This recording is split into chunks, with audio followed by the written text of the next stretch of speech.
अजीज़ तलबा और तालबात, Farooq foundation online school के ज़रिए यकसा नसाब के मुताबिक तालीम हासिल करें। अगर हमारी वीडियोस पसंद आएँ तो चैनल को सब्सक्राइब करें और दोस्तों के साथ शेयर करें और बेल आइकन को लाजमी दबाएं ताकि आइंदा आने वाली तालीमी वीडियोस आप हासिल कर सकें। हमने तलबा और तालबात के लिए यकसा निसाब के तहत मैट्रिक तक जामे प्रोग्राम पेश किया, जिसकी कामयाबी को देखते हुए हमने एफएससी और एफए का प्रोग्राम शुरू कर रहे हैं। तलबा और तालबात एफए और एफएससी के तालीम के लिए हमारे तजर्बाकार असातिज़ा से तालीम हासिल करके इम्तहानात में अच्छी पोजीशन हासिल कर सकते हैं। हमारे हर सब्जेक्ट की 5 वीडियोज़ यूट्यूब पर दस्तयाब हैं। अगर आपको हमारी वीडियोज़ पसंद आएँ और अपना कोर्स मुकम्मल करना चाहें तो आप रजिस्ट्रेशन करवाने के बाद हमसे मुकम्मल सब्जेक्ट का लिंक हासिल कर सकते हैं। अस्सलाम वालेकुम, उम्मीद है आप सब खैरियत से होंगे। सेकेंड ईयर बायोलॉजी के चैप्टर नंबर 15 होम्योस्टेसिस से आज हम स्टार्ट करेंगे। First of all, what is homeostasis? Homeostasis is any self-regulating process by which an organism tends to maintain stability while adjusting to conditions that are best for its survival. If homeostasis is successful, life continues. If it's unsuccessful, it results in a disaster or death of the organism. The stability that the organism reaches is rarely around an exact point. Stability takes place as part of a dynamic equilibrium, which can be thought of as a cloud of values within a tight range in which continuous change occur. The result is that relatively uniform condition prevail. So, students, अगर हम homeostasis की बात करें तो homeostasis वो process है जिसके अंदर ह्यूमन बॉडी और लिविंग ऑर्गेनिजम्स जो हैं वो अपनी बॉडी के इंटरनल टेम्परेचर या इंटरनल इन्वायरमेंट को और एक्सटर्नल इन्वायरमेंट को इक्विलिब्रियम पोजीशन पर मेंटेन रखते हैं, नैरो रेंज के ऊपर। मींस अपने आप को कोलैप्स नहीं होने देते, किसी भी कंडीशन के अंदर अपने फ्लक्चुएशंस को वो मेंटेन रखते हैं एक्सटर्नल इन्वायरमेंटल कंडीशंस के मुताबिक। हर जानदार का अपने इर्द गिर्द के माहौल के हिसाब से उसकी इंटरनल कंडीशंस या इंटरनल इन्वायरमेंट होते हैं, जो कि एवोल्यूशनरी हिस्ट्री में हम पढ़ चुके हैं। अब वो जो इसका एक्सटर्नल इन्वायरमेंट है वही उसकी सराउंडिंग्स को भी बिलोंग कर रहा होता है, यानी कि हम उसके इर्द गिर्द की जो चीज़ें हैं उसको एक्सटर्नल इन्वायरमेंट कह रहे होते हैं। अब एक्सटर्नल इन्वायरमेंट जो है वो वक्त के साथ साथ चेंज हो रहा होता है, और जैसे जैसे वो चेंज हो रहा होता है वैसे वैसे लिविंग ऑर्गेनिज्म जो हैं वो अपने अंदर आने वाली जो फ्लक्चुएशंस हैं उनको भी चेंज कर रहे होते हैं। लेकिन अगर बाहर आने वाली जो एक्सटर्नल इन्वायरमेंट में आने वाली जो तब्दीलियां हैं वो नैरो रेंज में हो, कम रेंज में, तो उसको किसी तरह एडजस्टमेंट हो जाती है। लेकिन अगर वो तब्दीलियां बहुत बड़े लेवल पे हों तो तब ये एडजस्टमेंट मुश्किल हो जाती है, जिसकी वजह से इंसान या कोई भी ऑर्गेनिज्म जो है वो कोलैप्स कर सकता है या डेथ भी हो सकती है उसकी। तो एक तरह से एक्सटर्नल इन्वायरमेंट के रिलेटेड जो है प्रोटेक्शन करना इंटरनल इन्वायरमेंट की, तो इस टर्म को हम होम्योस्टेसिस कहते हैं। अगर हम बेटा इसकी डेफिनेशन की बात करें तो यहाँ से इसकी डेफिनेशन स्टार्ट होगी। The protection of internal environment from the harms of fluctuation in external environment is termed as homeostasis. The homeostasis keeps the internal fluctuations in a narrow range with various control systems compared to wider external fluctuations. यहाँ तक homeostasis की definition है, ठीक है। Next paragraph पर आते हैं। Most susceptible components of internal environment that may be affected by fluctuation in external environment are water, solute and temperature। यानी कि मीन्स 3 ऐसी मेजर चीज़ें जो कि एक्सटर्नल इन्वायरमेंट की फ्लक्चुएशन से इफ़ेक्टेड हो सकती हैं, वो वाटर, सॉल्यूट्स या टेम्परेचर हैं। Also, the mechanism an organism has adopted to eliminate harmful nitrogenous waste depends upon the availability of water। इसके अलावा जो हार्मफुल नाइट्रोजनस वेस्ट मटेरियल जो कि हमारी बॉडी में मौजूद होते हैं या किसी भी ऑर्गेनिज्म की बॉडी में, उनको बाहर निकालने के लिए, एलिमिनेट करने के लिए जो तरीकाकार है या उसके लिए किस चीज़ की ज़रूरत होती है? पानी की ज़रूरत होती है। Next one is osmoregulation. That what is osmoregulation? तो बेटा ऑस्मोरेगुलेशन की डेफिनेशन है the mechanism of regulation generally between organism and its environment of solute and the gain and loss of water is osmoregulation। ऐसा mechanism जिसके अंदर living organism और उनके environment के दरमियान सॉल्यूट और वाटर का तबादला हो या उसको गेन और लॉस का जो मैकेनिज्म की रेगुलेशन है उनको चेक एंड बैलेंस करने के लिए जो प्रोसेस होता है उसको हम ऑस्मो रेगुलेशन कहते हैं। The mechanism which eliminate nitrogenous waste is referred as excretion. ऐसा तरीकाकार जिसके ज़रिए हम नाइट्रोजनस वेस्ट को एक्सक्रीट करते हैं, बाहर निकालते हैं, उसको एक्सक्रीशन कहते हैं। और उसके लिए इंटरनल टेम्परेचर को जब एक टॉलरेबल रेंज में जब लिविंग ऑर्गेनिजम्स की बॉडी में रखा जाता है तो उस मैकेनिज्म को हम थर्मो रेगुलेशन कहते हैं। तो बेटा यहाँ पर हमने कौन कौन सी डेफिनेशंस की हैं? फर्स्ट ऑफ ऑल हमने की है होम्योस्टेसिस की डेफिनेशन, ठीक है। उसके बाद हमने ऑस्मो रेगुलेशन की डेफिनेशन की। नेक्स्ट वन हमने एक्सक्रीशन की डेफिनेशन की, और उसके बाद हमने थर्मो रेगुलेशन की डेफिनेशन पढ़ी। इसके अलावा हमने मेन चीज़ इसमें इस पैराग्राफ में पढ़ी कि वाटर, सॉल्यूट और टेम्परेचर जो है ये तीन इंपॉर्टेंट चीज़ें हैं जो कि इन्वायरमेंट यानी कि चेंज करती हैं। इंटरनल इन्वायरमेंट या एक्सटर्नल इन्वायरमेंट की वजह से इंटरनल में जो चेंज आता है वो वाटर, सॉल्यूट्स और टेम्परेचर में आता है। नेक्स्ट वन एक पैच है, उसके अंदर एक इंपॉर्टेंट लाइन लिखी हुई है होम्योस्टेसिस के बारे में, that homeostasis is the central requirement in the maintenance of an organism which compels the adaptation in the constant changing condition and contribute in evolutionary process. Homeostasis एक ऐसी सेंट्रल रिक्वायरमेंट है, important चीज़ है या हमारी ज़रूरत है जो कि ऑर्गेनिज्म की बॉडी को मेंटेन रखती है। किस चीज़ में? एवोल्यूशनरी प्रोसेस में, कि वो अपनी जो कांस्टेंट कंडीशंस हैं उनको चेंज करने के लिए अडेप्टेशंस करें, ठीक है।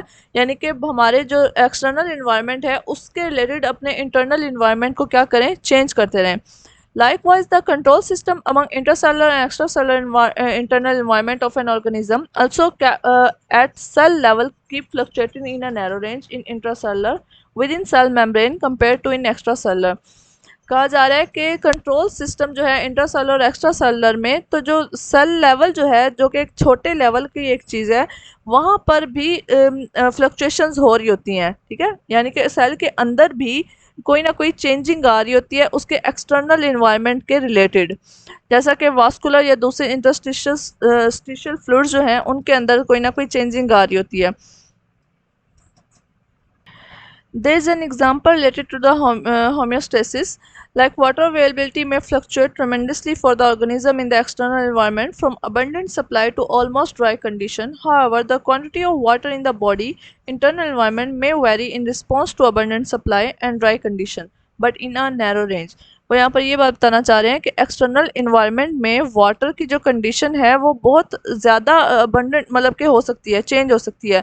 कहीं पे बहुत ज़्यादा सप्लाई हो वाटर की, कहीं पे ऑलमोस्ट ड्राई हो जाए, लेकिन इसका मतलब ये नहीं है कि इंटरनल कंडीशन जो है उसके मुताबिक नैरो रेंज में चेंज होंगी। बेटा आपने लफ्ज़ याद रखना है, नैरो रेंज। नैरो रेंज में चेंज ज़रूर होंगी, यानी कि थोड़ा कम ज़्यादा हो जाएगा इंटरनल कंडीशन में, लेकिन इतना नहीं होगा कि बाहर के इन्वायरमेंट के रिलेटेड ही वो एकदम सूख जाए या एकदम बहुत ज़्यादा हो जाए। ऐसा होगा तो डेथ हो जाएगी ऑर्गेनिज्म की। Next one, the control system would not let the body flooded with water in abundant supply. वही बात की जा रही है कि कंट्रोल सिस्टम जो है वो होम्योस्टेसिस जिसको हम कहते हैं, वो चेक एंड बैलेंस रखता है इस बात पे कि अगर वाटर कंडीशन जो है वो अबंडेंट है तो इसका ये मतलब नहीं कि बॉडी जो है वो फ्लडेड हो जाए, पानी से भर जाए, and also not to dehydrate in dry condition, और ना ही वो इस बात की इजाज़त देगा कि ड्राई कंडीशंस में वो बिल्कुल ही सूख जाए या डिहाइड्रेट हो जाए। Furthermore, adaptations to lower level of range in dry condition and to higher level of range in abundant supply of water is good for the organism to feel normal within internal fluctuation forced by drastic and external fluctuation। वो कह रहे हैं adaptation जो हैं low level की range में वो अच्छी हैं, यानी कि ड्राई कंडीशंस में वो ज़्यादा अगर अबंडेंट सप्लाई ले रहा है तो अच्छी बात है, लेकिन उसको एक हद तक नॉर्मल वे में रखे, नैरो रेंज में। तो आपने जब भी डेफिनेशन करनी है होम्योस्टेसिस की, आपने इस वर्ड नैरो रेंज को ज़रूर माइंड में रखना है। ह्यूमन बॉडी के अंदर बेटा एक कंट्रोल सिस्टम काम कर रहा होता है जिसको हम होम्योस्टैटिक रेगुलेशन के तौर पे काम कर रहा होता है वो। अब ये जो कंट्रोल सिस्टम है ये कैसे काम कर रहा होता है? The control system work exactly on the mechanism of physical control system. जैसा कि हमारे ऑफिस वगैरह में या घरों में कोई भी फिजिकल कंट्रोल सिस्टम लगा हो जो कि ऑटोमेटिकली चीज़ों को सेंस कर ले और फिर उसके मुताबिक रिएक्ट करे। फॉर एग्जाम्पल यहाँ पे मिसाल दी गई है कि जो हमारा कंट्रोल सिस्टम है बॉडी में वो तीन चीज़ों पर मुश्तमिल होता है। It has three components, receptor, control centre and effector, ठीक है। और फिजिकल कंट्रोल सिस्टम में टेम्परेचर कंट्रोल सिस्टम होता है जिसको हम सेंसर कहते हैं, यानी कि there is a sensor. First one क्या होता है, सेंसर होता है। अब ये सेंसर और रिसेप्टर ये दोनों सेम काम कर रहे होते हैं।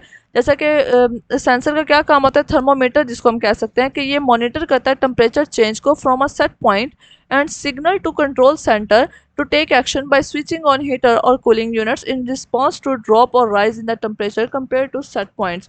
हाँ जी, इस सेंसर का काम ये होता है कि वो टेम्परेचर को सेंस करता है, उसके बाद मॉनिटर को सिग्नल को कहाँ भेज देता है, कंट्रोल सेंटर के पास। अब कंट्रोल सेंटर का काम ये होता है कि अगर जो सेंसर मैसेज भेज रहा है वो टेम्परेचर बहुत ज़्यादा है, हीट बहुत ज़्यादा है, तो क्या करेगा, कूलिंग यूनिट को ऑन कर देगा।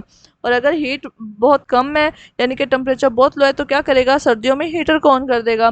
तो उसने उस सेट पॉइंट के मुताबिक काम किया। Similar to it in living system, ऐसे ही लिविंग सिस्टम के अंदर हमारे पास जो टेम्परेचर रेगुलेटेड जो होते हैं एनिमल्स होते हैं, ठीक है, जिनको हम एंडोथर्मिक एनिमल्स कहते हैं, वहाँ वहाँ पर उनके अंदर रिसेप्टर होता है। अब ये रिसेप्टर कैसे काम कर रहा है, सेंसर के तौर पे काम कर रहा है। वो उसने क्या करना है, detect the temperature change, temperature change को डिटेक्ट करना है। उसके बाद डिटेक्शन के बाद उसने कहाँ पे पैगाम भेज देना है, कंट्रोल सेंटर की तरफ। अब कंट्रोल सेंटर क्या है, फीडबैक मैकेनिज्म के तौर पे काम करेगा, उसको रिस्पॉन्स करेगा, और जिसको हम क्या कहेंगे, इफेक्टर कहेंगे, ठीक है। वो इफेक्टर जो है उसके बदले में कोई ना कोई शो करेगा, उसको रिस्पॉन्स देगा, जिसके नतीजे में बॉडी जो है वो रिएक्ट करेगी। अब यहाँ पर लिखा हुआ है कि there is generally cooling factors response to warmth sensing in external environment these are termed as negative feedback. तो देखें, जब कूल इफेक्टर होगा रिस्पॉन्स, तो उसका क्या होगा, वार्मथ सेंसिंग होगी। तो ये ऑपोजिट काम करते हैं, इस वजह से हम इसको क्या कहते हैं, नेगेटिव फीडबैक कहेंगे या नेगेटिव फीडबैक मैकेनिज्म कहेंगे। तो बेटा इस पैराग्राफ में हमने कंपैरिजन पढ़ा फिजिकल कंट्रोल सिस्टम और ह्यूमन कंट्रोल सिस्टम का, कि वो दोनों कैसे एक एक दूसरे के साथ काम करते हैं। जैसे फिजिकल कंट्रोल सिस्टम किसी भी जगह पर काम कर रहा होता है, वैसे ही लिविंग ऑर्गेनिजम्स में भी एक कंट्रोल सिस्टम होता है जो कि 3 चीज़ों पर मुश्तमिल होता है, receptor, control centre and effector, जो कि सेम ही काम कर रहा होता है। Now we are going to study about the osmoregulation. What is osmoregulation? Osmoregulation is a process that regulates the osmotic pressure of fluid and electrolytic balance in organism. In animals, this process is brought about by the osmoreceptors, which can detect changes in osmotic pressure. Humans and most others warm-blooded organisms have osmoreceptors in the hypothalamus. जैसा कि हम ऊपर definitions में पढ़ चुके हैं कि osmo regulation से मुराद वो प्रोसेस है जिसके अंदर लिविंग ऑर्गेनिज्म की बॉडी के अंदर सॉल्यूट और वाटर का जो पोटेंशियल है उसके अंदर बैलेंस कायम करने का काम किया जाता है। तो यहाँ पर हम कुछ टर्म्स पढ़ेंगे। First one, water relation of cell. Water is the solvent of the solute in the cell. Each cell has been adapted to a defined quantity of water in relation to salt in it to perform its function. Homeostatic mechanisms generally maintain this concentration. Human body के जो cell हैं उनके अंदर जो water solvent के तौर पे काम करता है, और हर सेल में एक डेफिनेट क्वांटिटी में वाटर मौजूद होता है जो कि उसके सॉल्ट के रिलेटेड होता है और उस वहाँ पर फंक्शन परफॉर्म कर रहा होता है। और होम्योस्टैटिक मैकेनिज्म जो है वो जनरली वहाँ पर इस कंसनट्रेशन को क्या कर रहा होता है, मेनटेन कर रहा होता है। यानी कि जितने पानी की ज़रूरत है उतनी तादाद में ही सेल को प्रोवाइड किया जाएगा, एक्स्ट्रा पानी जो है वहाँ पर प्रोवाइड नहीं किया जाएगा, उसको एक्सक्रीट कर दिया जाएगा। Next term is about the balance of water and solutes in the body. Body के अंदर पानी और सॉल्यूट्स को बैलेंस कैसे रखा जाए, इसके लिए बेटा हम 3 टर्म्स यूज़ करेंगे, hypotonic, hypertonic and isotonic. Cell consistently encounter changing extra cellular environment. Cell के अंदर मुसलसल क्या हो रही होती है, एक्स्ट्रा सेलुलर इन्वायरमेंट के रिलेटेड चेंजिंग आ रही होती है। It may be of diluted solution compare to the cell concentration, this designated as hypertonic environment. अगर सेल जो है वो डाइल्यूटेड सॉल्यूशन उसके अंदर मौजूद है सेल की कंसंट्रेशन से रिलेटेड, तो उसको हम क्या कहेंगे, हाइपोटोनिक इन्वायरमेंट कहेंगे। उसके अलावा अगर उसके अंदर कंसंट्रेटेड जो सॉल्यूशन मौजूद है तो उसको हम क्या कहेंगे, हाइपरटोनिक सॉल्यूशन। और अगर उसके अंदर रिजेंबल इंटरनल और एक्सटर्नल दोनों में बराबर की तादाद में सॉल्यूट और सॉल्वेंट मौजूद हैं तो उसको हम क्या कहेंगे, आइसोटोनिक कहेंगे। The hypertonic environment osmotically cause entry of water into the cell and render the cell solution diluted.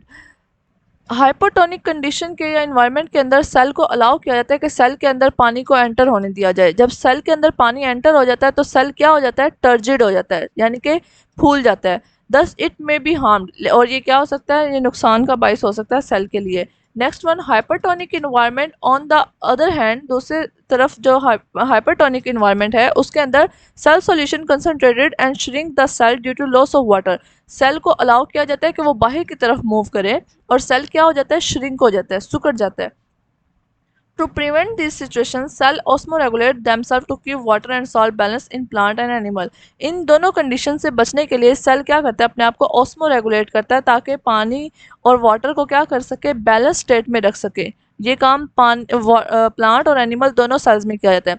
यहाँ पर डायग्राम के जरिए आपको दिखाया जा रहा है कि हाइपोटोनिक कंडीशन के अंदर देखें पानी को अलाउ किया गया कि सेल के अंदर एंटर हो जाए, तो सेल क्या हो गया, यहाँ पर टर्जिड हो गया। ठीक है, ये हाइपोटोनिक कंडीशन है।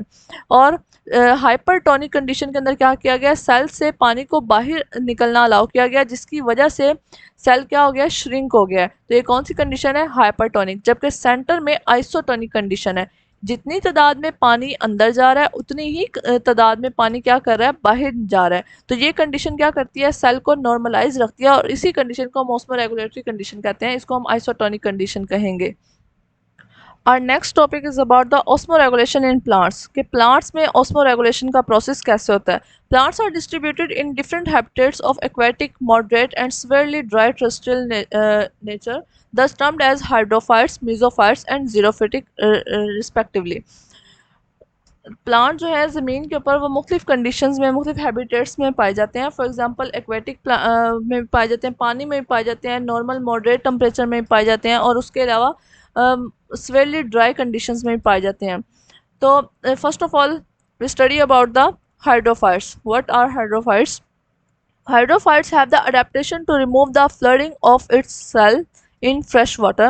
In this type, the surface area of leaf is very large to transpire water excessively. Extensive stomata are present on the upper surface facing the atmosphere to promote the loss of water. बेटा hydrophytes वो plants होते हैं जो कि fresh water के अंदर पाए जाते हैं, यानी कि उसके ऊपर मौजूद होते हैं। अब देखें जो प्लांट पानी के अंदर मौजूद होगा तो ऑब्वियसली वहाँ पर उसको पानी की कमी तो नहीं होगी, बल्कि उसके पास तो पानी ज़्यादा अमाउंट में मौजूद होगा। तो उसको वो क्या करेगा, वो उस पानी को उतनी ही ज़्यादा अमाउंट में क्या करना चाहेगा, ट्रांसपायर करना चाहेगा, ताकि वो अपने इंटरनल और एक्सटर्नल टेम्परेचर को क्या कर सके, रेगुलेट कर सके। ऑस्मो रेगुलेशन में हम यही चीज़ पढ़ते हैं ना, ऑस्मो रेगुलेशन के अंदर पानी यानी कि वाटर की कंसनट्रेशन को उन्होंने क्या करना है, अपने इंटरनल और एक्सटर्नल इन्वायरमेंट में मेंटेन करना है। तो जब पानी जो है पौधे को ज़्यादा अमाउंट में मिल रहा है तो वो क्या करेंगे, उस अपने जो लीव्स हैं उसके वो काफ़ी बड़े होंगे, सरफेस एरिया ऑफ लीव क्या होगा, लार्ज होगा, ताकि वो ज़्यादा अमाउंट में वाटर को क्या कर सकें, वहाँ से ट्रांसपायर कर सकें। अब वो ट्रांसपायर कैसे कर सकेंगे, तो जब उसके बड़े पत्तों के ऊपर काफ़ी ज़्यादा अमाउंट में क्या मौजूद होंगे, स्टोमेटा मौजूद होंगे। स्टोमेटा क्या करेंगे, जब स्टोमेटा ओपन होंगे तो वहाँ से पानी जो है ज़्यादा अमाउंट में ट्रांसपायर होगा, ऊपर उड़ जाएगा, ठीक है, जिसकी वजह से एटमॉस्फेयर में चला जाएगा और पौधे के अंदर से जो पानी है वो कम हो जाएगा। तो ये हाइड्रोफाइट्स होते हैं ऐसे plants. Next one mesophytes. Mesophytes have moderate water availability, ऐसे पौधे जिनके पास पानी नॉर्मल मिकदार में मौजूद होता है। Insufficient supply of water, stomata are kept open to promote loss of excess water. However, in restricted supply, stomata close to prevent the loss. For example, brassica, rose and mango. मेसोफाइट्स वो पौधे होते हैं जिनको normal amount में पानी मौजूद होता है, कभी मौजूद अगर ज़्यादा अमाउंट में उनको पानी मिल जाए या सफिशिएंट हो उनके लिए, तो वो क्या करते हैं, अपने स्टोमेटा को खोल लेते हैं, जिसकी वजह से एक्स्ट्रा पानी जो होता है वो रिमूव हो जाता है। और अगर कभी उन्हें वाटर की शॉर्टेज हो जाए तो वो क्या करते हैं, अपने स्टोमेटा को क्लोज कर देते हैं, जिसकी वजह से पानी की जो ट्रांसपिरेशन है उसको रोक लेते हैं, क्योंकि उनके पास ऑलरेडी शॉर्टेज होती है। तो यहाँ पर एग्जाम्पल दी गई है ब्रासिका, रोज एंड मैंगो, इनके जो पौधे हैं ये मेसोफाइट्स कहलाते हैं। Next one xerophytes. Xerophytes have the adaptation for reduced rate of transpiration. Many xerophytes possess small, thick leaves to limit water loss by reducing surface area proportional to the volume. ज़ीरोफाइट्स वो पौधे होते हैं जिनका rate of transpiration क्या होता है, कम होता है, क्योंकि उनके पास पानी कम अमाउंट में होता है। तो ऑब्वियसली जब उनके पास खुद के पास पानी कम होगा तो वो ट्रांसपायर क्यों करना चाहेंगे। वो कह रहे हैं कि बहुत जो ज़ीरोफाइट्स हैं उनके जो पत्ते होते हैं वो क्या होते हैं, स्मॉल होते हैं, ठीक है, और उनके पत्ते क्या होते हैं, मोटे होते हैं। इसलिए मोटे होते हैं ताकि वहाँ से वाटर का जो लॉस है वो कम से कम हो सके, और वाटर का जो सरफेस एरिया होता है वो भी कम होता है। Their cuticle is thick. अब वो उनकी जो थिक लीव है वो किस वजह से होंगे, क्योंकि उनके ऊपर क्यूटिकल की लेयरिंग ज़्यादा होगी, ठीक है। तो क्यूटिकल ज़्यादा होने की वजह से स्टोमेटा जो होते हैं वो कम होते हैं, या उसको ट्रांसपरेशन को रोकने में मदद देते हैं। वैक्सी होती है एंड लेदरी होते हैं उसकी सरफेस पत्तों की। Stomata are on lower surface of leaves and located in depression. Stomata मौजूद हों तो क्या करते हैं, पत्ते की निचली सतह पे मौजूद होते हैं और धसे हुए होते हैं अंदर की तरफ, यानी कि ज़्यादा ओपनली नहीं होते स्टोमेटा। सम एज कैक्टाई, जैसा कि कैक्टाई जो है ये एग्जाम्पल है। ड्यूरिंग द ड्राइस्ट सीजन, जो खुश्क तरीन मौसम है, shed their leaves to restrict transpiration completely. The stem are the photosynthetic organ. हाँ जी, वो कह रहे हैं कि जैसा कि कैक्टाई के अंदर जब सख्त तरीन गर्मी होती है या वहाँ पे पानी की शदीद कमी हो जाए इलाकों में, तो वो क्या करते हैं, अपने पत्तों को झाड़ देते हैं, ठीक है, गिरा देते हैं, जिसकी वजह से वहाँ से ट्रांसपायरेशन रुक जाती है मुकम्मल तौर पर। जब ट्रांसपायरेशन रुक जाएगी तो ऑब्वियसली वाटर लॉस भी रुक जाएगा या कम हो जाएगा। और उनकी स्टेम क्या होते हैं, फोटोसिंथेटिक ऑर्गन होते हैं, यानी कि वो सारे का सारा काम कर रहे होते हैं उनको ज़िंदा रखने के लिए। इन रेनी सीजन्स, बारिशों के मौसम में, stem store water for use in dry condition. जो कि स्टेम है कैक्टाई की या कैक्टस की, वो क्या करती है, पानी को स्टोर कर लेती है ड्राई कंडीशंस के लिए या गर्मी की सूरत हाल के लिए, ठीक है। जैसा कि यहाँ पर दिखाई गई है पिक्चर, ये हाइड्रोफिटिक प्लांट है जो कि वाटर के अंदर मौजूद है। देखें ये सारे के सारे वाटर के ऊपर लगे हुए, इनके पत्ते आप नोट करें कितने बड़े बड़े पत्ते हैं इनके, ठीक है। जबकि ये जो है जीरोफिटिक प्लांट्स हैं, इनके ऊपर आप देखें कितनी थिक इनकी मतलब की कवरिंग है। ये पत्ते इसके काफ़ी क्या है, हार्ड किस्म के हैं, और इनके ऊपर देखें यहाँ पर क्या है, ये कांटे लगे हुए हैं। ये कैक्टस का पौधा है। Our next topic is about the osmoregulation in animals. Animals में osmoregulation कैसे होती है। एनिमल सेल जो होते हैं बेटा, वो और ज़्यादा क्रिटिकल उनका रोल होता है कि उनको और ज़्यादा एहतियात के साथ उनका वाटर का लॉस और गेन करना होता है, क्योंकि कॉम्प्लेक्स है ना। तो यहाँ पर critical balance of water and solutes in the body as they can not survive a net water gain और लॉस। अगर वहाँ पर ज़रा भी चेंजिंग ज़्यादा या कम हो जाए तो क्या होगी, उसका सर्वाइवल मुश्किल हो जाएगा। Water continuously leaves and enter the cell. पानी जो है वो मुस्तकिल तौर पर अंदर और बाहर आ रहा होता है, यानी कि सेल के अंदर जा रहा है, कभी सेल से बाहर जा रहा है। How the quantity of the water and the solution is kept in balance. लेकिन इस सूरत हाल में पानी और सॉल्यूट्स को क्या करना होता है, बैलेंस स्टेट में रखना होता है। यहाँ पर दो चीज़ें हैं ऐसी जो कि पानी को और सॉल्यूट्स को क्या करती हैं, बैलेंस स्टेट में रखती हैं। First one is the osmo conformers. Animals' body fluids are kept isotonic to the external environment even for marine saltwater environment. Animal body के अंदर जो उसका एक्सटर्नल इन्वायरमेंट के रिलेटेड बॉडी को क्या रखा जाता है, सेल को आइसोटोनिक रखा जाता है, हत्ता कि मेरीन सॉल्ट वाटर इन्वायरमेंट में भी, क्योंकि वहाँ पर तो ज़्यादा अमाउंट में सॉल्यूट्स मौजूद होते हैं। These animals thus do not require actively to adjust their internal osmotic state, so are known as osmoconformers. So this is the definition of osmoconformer, ठीक है। Next one is osmoregulators. ऐसे animals whose body fluid concentration differ noticeably the outside environment actively regulate to discharge excess water in hypertonic and excrete salt in a hypertonic condition are called osmoregulators. ऐसे animals जो कि अपने body से environment के related actively regulate करते हैं, यानी कि हाइपरटोनिक के अंदर वाटर को क्या कर देंगे, डिस्चार्ज कर देंगे, ठीक है, और एक्सक्रीट कर देंगे सॉल्ट को हाइपरटोनिक कंडीशन के अंदर। ऐसे एनिमल्स को हम क्या कहते हैं, ओस्मो रेगुलेटर्स।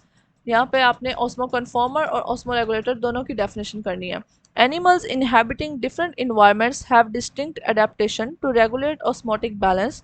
ऐसे एनिमल्स जो कि अपने इन्वायरमेंट के रिलेटेड अडेप्टेशंस करते हैं या उसको ऑस्मोटिक बैलेंस में रखते हैं, marine, fresh water and coastal environments, इन तमाम कंडीशंस में वो रहते हैं। Our next topic is about the osmoregulation in different environments. Environments कौन कौन से हो सकते हैं osmoregulation के लिए। First one marine. Most marine invertebrates are osmoconformers. Among the vertebrates, hagfishes are isotonic with the surrounding seawater. Most cartilaginous fishes maintain lower internal salt concentration than that of seawater. कह रहे हैं कि ज़्यादातर marine invertebrates क्या होते हैं, osmo conformers होते हैं, जबकि वर्टेब्रेट्स में हैग फिशेस जो होती हैं वो आइसोटोनिक कंडीशंस में होती हैं। उसके अलावा कार्टिलेजनस फिशेस जो होती हैं वो अपना इंटरनल सॉल्ट कंसनट्रेशन को सी वाटर के रिलेटेड क्या करती हैं, मेंटेन कर लेती हैं। Their kidney for osmoregulation excrete salts through gills and also possess salt excreting organs such as rectal glands. उनकी किडनीज जो होती हैं वो एक्सक्रीट करती हैं साल को गिल्स के थ्रू, और उसके अलावा उनके पास रेक्टल ग्लैंड्स होते हैं. Those employ active transport mechanism to remove salt against osmotic gradient. Some fishes have relatively low salt in body fluid but have rendered these hypertonic to that of seawater by retaining urea in adequate concentration. Because urea in high concentration is damaging, so these fishes retain another chemical trimethylamine oxide, जिसको हम TMAO भी कहते हैं, for protection against urea. Bony fishes that descendants of freshwater ancestor but later became marine constantly lose water from their hypertonic body fluids to hypertonic environment. These fishes have adapted themselves to drink large amount of seas water and excrete concentrated urine resulting in maximum salt excretion and minimum water loss. Osmoregulation has enabled the animals and plants to distribute themselves in wide range of habitats. इसके अंदर हमने total paragraph में marine के अंदर हमने fishes की बात की या इनवर्टेब्रेट्स की बात की. उसके अलावा हमने यहाँ पर यूरिया कंसंट्रेशन की बात की कि यूरिया कंसंट्रेशन जो होती है वो फिशेस के लिए क्या होती है, उनकी हाई कंसंट्रेशन डैमेजिंग हो सकती है यूरिया की. तो उसके लिए वो क्या करते हैं, एक केमिकल रिलीज करते हैं जिसका नाम है ट्राईमिथाइल अमाइन ऑक्साइड. ये क्या करती है, उन्हें प्रोटेक्शन प्रोवाइड करती है यूरिया के अगेंस्ट. यहाँ पर उन्होंने बोनी फिशेस का जिक्र किया कि बोनी फिशेस क्या करती हैं, वो फ्रेश वाटर के एंसेस्टर हैं but later became marine constantly lose water from their hypertonic body fluid to hypertonic environment. यानी कि हाइपरटोनिक बॉडी से वो क्या करती हैं, फ्लड को उन्होंने हाइपरटोनिक इन्वायरमेंट में रिलीज करना शुरू किया, जिसकी वजह से वो कांस्टेंट करती हैं अपने टेम्परेचर को. Next one is fresh water. Freshwater animals are constantly facing the osmotic flooding of body fluids and loss of salts. Freshwater protozoa example है amoeba and paramecium pump out excess water by structure contractile vacuole. Contractile vacuole के जरिए protozoa, amoeba and paramecium क्या करते हैं, excess water को बाहर की तरफ रिलीज कर देते हैं. Many freshwater animals included fishes remove excess water by producing large volume of very dilute urine. वो कह रहे हैं बहुत से फ्रेश वाटर एनिमल क्या करते हैं, एक्सेस वाटर को अपनी बॉडी से कैसे बाहर रिमूव करते हैं, डाइल्यूट यूरिन के ज़रिए करते हैं, और वो लार्ज अमाउंट में होता है. The loss of salts is compensated by preference of salt containing food and by active uptake of salts by gills and skin. अगर साल्ट जो है कमी हो जाए उसकी, तो उसकी क्या करते हैं, वो प्रेफर करते हैं साल्ट कंटेनिंग फूड को, ऐसा फूड जिसके अंदर साल्ट ज़्यादा हो. उनको साल्ट को अपटेक कहाँ से करते हैं, गिल्स और स्किन्स के ज़रिए से. Next one is about the terrestrial. The evaporative loss of water leading to dehydration is the major problem for terrestrial life. Arthropods and vertebrates, ये example है, have successfully adapted to terrestrial mode of life. ये जो है ख़ास तौर पर arthropod और vertebrates जो होते हैं ये ख़ास तौर पर अडेप्ट करते हैं terrestrial मोड ऑफ लाइफ को. terrestrial animal are covered by body surface. उनकी बॉडी सरफेस होती है वो कवर होती है, which prevent loss of water as the waxy exoskeleton of insects and multi layered dead chitinise skin cell of most terrestrial vertebrates. जैसा कि अब ये कवर क्यों करते हैं, ताकि अपने वाटर के जो लॉस है उसको बचाया जा सके. उनकी वैक्सी एक्सोस्केलेटन होता है, उनके बाहर का जो स्केलेटन होता है वो क्या होता है, वैक्सी होता है. किनका, इंसेक्ट्स की बात की जा रही है. और मल्टी लेयर्ड होता है, ठीक है. और वो जो मल्टी लेयर्ड होती हैं वो डेड हो चुकी होती हैं. कैटिनाइज स्किन सेल होती हैं उनके मोस्ट terrestrial vertebrates के. Drinking and eating must food compensate the loss of water. वो कह रहे हैं ज़्यादा से ज़्यादा पानी पीना और या फिर मुस्ट फूड को खाना, ऐसी गज़ा जिसके अंदर पानी ज़्यादा हो, वो क्या करती है, उनके पानी की कमी को दूर कर देती है. These animals also have metabolic and behaviour adaptation. Some desert mammals like kangaroo rat जो है वो सर्वाइव करता है without drinking water by feeding on seeds of desert plants containing more carbohydrate which produce water of metabolism. वो क्या कह रहे हैं, कुछ एनिमल्स ऐसे होते हैं जो कि उनके मेटाबॉलिक सिस्टम ऐसा होता है कि वो अडेप्टेशन कर लेते हैं अपने आउटर इन्वायरमेंट के रिलेटेड. फॉर एग्जांपल उन्होंने यहाँ पर मिसाल दी है कैंगरू रैट की कि वो क्या करता है, सर्वाइव कर जाता है पानी पिए बगैर भी कुछ अरसे तक, ठीक है, डेजर्ट प्लांट्स. वो क्या करता है, डेजर्ट प्लांट्स के सीड्स को खाता है जिसके अंदर कार्बोहाइड्रेट ज़्यादा अमाउंट में होता है, और वो कार्बोहाइड्रेट मेटाबॉलिज्म को क्या करेगा, उसके लिए वाटर प्रोड्यूस करेगा. Terrestrial animal produce concentrated urine in their kidney that reabsorb most filtered water in the process of excretion. वो क्या कह रहे हैं कि terrestrial animal जो हैं वो ऐसा यूरिन खारिज करते हैं जो कि कंसनट्रेटेड होता है, ठीक है, और वो कंसनट्रेटेड यूरिन भी बार बार रीअब्जॉर्प्शन के ज़रिए से यानी कि फ़िल्टर्ड करके किडनी के ज़रिए बाहर निकाला जाता है, यानी कि उसमें पानी जो है वो बहुत कम अमाउंट में होता है. Terrestrial animal can tolerate dehydration and it differ in various animals. Terrestrial animal जो है वो डिहाइड्रेशन की कंडीशन को टॉलरेट कर सकते हैं और ये हर एनिमल में डिफरेंट लेवल का होता है. This characteristics is known as anhydrobiosis, और ये कंडीशन क्या कहलाती है? एनहाइड्रोबायोसिस कहलाती है. तो यहाँ पर डेफिनेशन है एनहाइड्रोबायोसिस की, ये यहाँ से ये डेफिनेशन है, सॉरी, यहाँ से कि terrestrial animal can tolerate dehydration and it differ in various animals. This characteristic is known as anhydrobiosis. ये इसकी definition है, ठीक है. Students, there are some questions related to the topic of chapter number 15, homeostasis. What is homeostasis? Second, what is osmoregulation? What is thermoregulation? Next one, write about the control system of living organisms. Differentiate between hypertonic, hypertonic and isotonic environment. Define osmoconformers. Define osmoregulators. And what is the role of trimethylamine oxide? And define anhydrobiosis. बेटा ये सारे questions जो हैं short questions, ये हम अभी recent topics में हम पढ़ चुके हैं. इन तमाम के आंसर्स आपको वहाँ से मिल जाएंगे इजीली. मैंने साथ साथ आपको बताया भी है कि कौन से क्वेश्चन का आंसर कहाँ से कहाँ तक है, तो आपको इन्हें ढूंढ कर याद करने में आसानी होगी. यहाँ से हम कुछ MCQs भी कर सकते हैं जो कि इम्पोर्टेंट हैं. फॉर एग्जांपल, मोस्ट सस्केप्टेबल कंपोनेंट्स कौन कौन से होंगे? तो वाटर, सॉल्यूट एंड टेम्परेचर. ये क्या है? MCQ बन सकता है आपका कि ये क्या एज अ मोस्ट सस्केप्टेबल कंपोनेंट्स काम करते हैं, ठीक है. उसके अलावा ये आपसे पूछा जा सकता है कि इंट्रासेलुलर और एक्स्ट्रा सेलुलर में जो इंटरनल टेम्परेचर है या एक्सटर्नल टेम्परेचर वो किस हद तक फ्लक्चुएट हो सकता है. तो ये आपका एक MCQ बनेगा कि नैरो रेंज में, ठीक है. वो आपको मुख्तलिफ ऑप्शन दे सकते हैं, wide range, narrow range, both A and B का ऑप्शन भी हो सकता है. तो आपने नैरो रेंज के ऊपर टिक करना है क्योंकि ये नैरो रेंज है. नेक्स्ट वन आपसे पूछा जा सकता है कि कैक्टाई जो है वो किसकी एग्जांपल है? तो जीरोफिटिक प्लांट की एग्जांपल है. ब्रेसिका, रोज एंड मैंगो जो है ये किसकी एग्जांपल्स हो सकते हैं? ये मेसोफिटिक प्लांट्स की एग्जांपल्स हो सकते हैं. इसी तरीके से आपने हर पैराग्राफ को मतलब कि कीनली आपने उसको स्टडी करना है और आपने उनमें से MCQs जो हैं खुद से ढूंढकर और लिखने और याद करने हैं. नेक्स्ट वन ये क्वेश्चन पूछा जा सकता है, what is the abbreviation of TMAO? TMAO, tri methyl amine oxide, ये इसका एब्रीवेशन है. ये आपने अच्छी तरीके से इसको याद करना है. So student, this is all about our today's lecture. I hope आपको इसकी अच्छी तरह समझ आई होगी. अल्लाह हाफिज़.